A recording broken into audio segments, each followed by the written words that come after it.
we know the answer to that, but the thing I was kind of going to most like push on that I thought was relevant to kind of us was obviously relevant to me.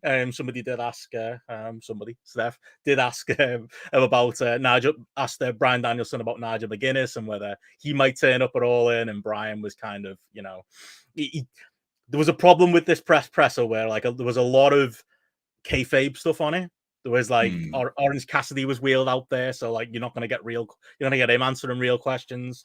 Toni Storm was wheeled out there, and she was kind of doing this Mean Girls gimmick she's currently doing, and that was pretty useless. Whereas Brian was actually quite chatty and affable, and it was quite interesting to hear him talk about being on potentially the creative team for Collision and having similar ideas to Tony and stuff. But when Steph asked about Nigel McGuinness, he switched straight into work mode. He was like, "Oh, he couldn't lace my boots. He's been out for 15 years," which just made me think maybe that match is happening then. Maybe not at All In, but maybe it's happening at some point. But one thing Steph did ask Tony Khan on was, firstly, was there any update on All In tickets? Tony said that it's 65,000 tickets that have moved, which we pretty much knew. Did also say that they've managed to do over 8 million in revenue at this point, which Dave Meltzer interjected and pointed out was the non-WWE record, and definitely the European record as far as revenue goes. I think we kind of knew it was about 65,000, didn't we, JP, at the time? But the thing I was most happy that Steph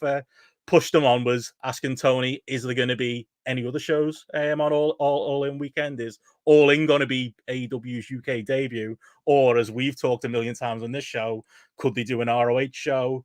Obviously, Collision's now been announced, so will there be a Collision show on that weekend? And Tony Khan pretty much outright said no, JP, and kind of answered a talking point that we've had on this very podcast many times. Yeah. Do you want All In to be your very first show there, or do you want to take advantage of the fact that there's potentially 70,000, 80,000 people in one place? And yeah, sounds like we got our answer. Yeah, and this was a conversation I think me, you, and Matty had like a couple of weeks ago, and I know it was one of the things that you had said. It's going the right thing to do would be to wait to like the first impression of people seeing AEW in this country is at Wembley Stadium, just to set that kind of big first impression. And but we never thought, and you quite rightly said they're going to be really all these wrestling fans. They've got Ring of Honor. They could easily do Ring of Honor at Wembley Arena or something along those lines. I think even one of the dates was free on the Friday or the Saturday. But no, I'm really surprised by this because you would have thought Collision, certainly, whether or not it would have been on the Saturday night or they would have had it on a Thursday. They'll have to take that on the Thursday before they fly out. You would assume now that must be what's happening. Must be. It'd have to be happening for that. But that's in and of itself. I'm glad they've done that. They've resisted the urge to do it, because then it might be the case where the next time they come back, then in fact what we will end up getting is a proper tour, and I think that will be the thing.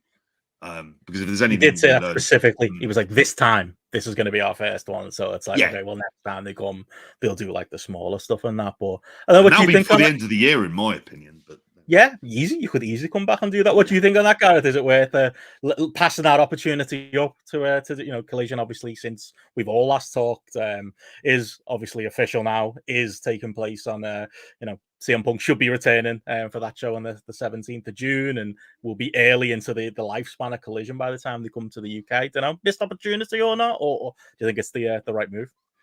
No, I'm made up, to be honest. Like, I just feel like it wouldn't have took the specialness off Wembley, but it would have just slightly been take something away, I think, just to have another little show like that weekend or run those. I just think it should all just be geared and focused on Wembley. This is your first opportunity to see them. That's that big show. So I was delighted to hear that. And plus, I want to go to a gig in Birkenhead on Friday night as well, so I didn't want them to cram something else in there that meant that I had to go down to London the next day. How many gigs you have booked in Birkenhead?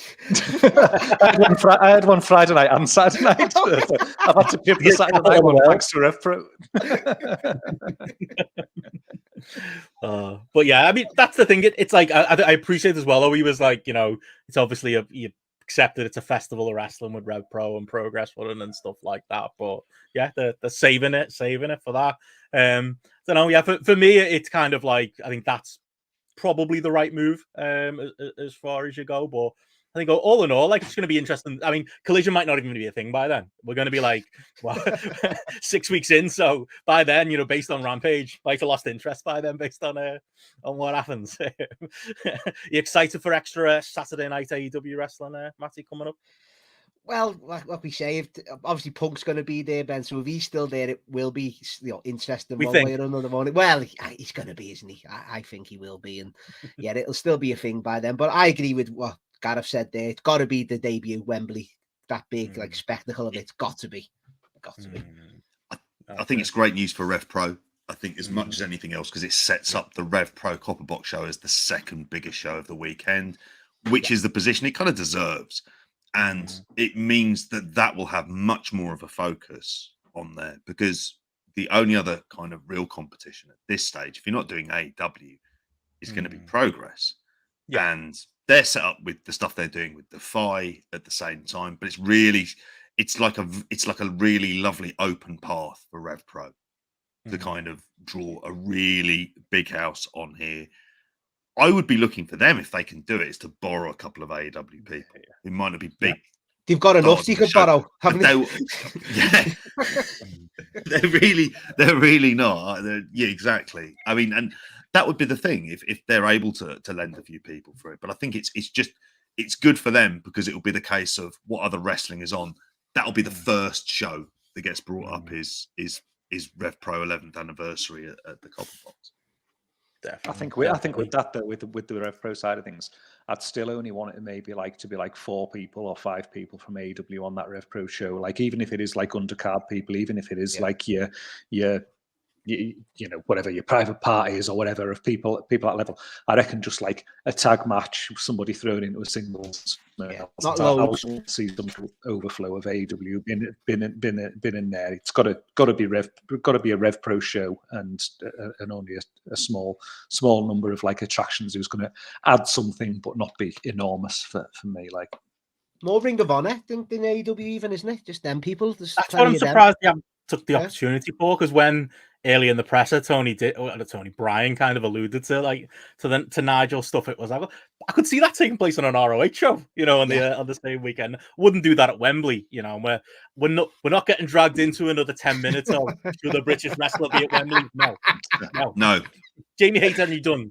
Perfect. Yeah. Will Ospreay, maybe. We've had that conversation. But that was kind of, the conversation really. And I was like, oh well, maybe that could fit for a smaller thing. Maybe they'll come back, maybe they'll do ROH later on. It could be a good base to come over and do big shows. You could lean into that history, from Liverpool. But I think it's a good sign that they're gonna be, a little bit rigid with this, and a little bit, I don't know, just think of, rather than just throwing everything at it and that being an easy win as far as the smaller shows, being disciplined about it.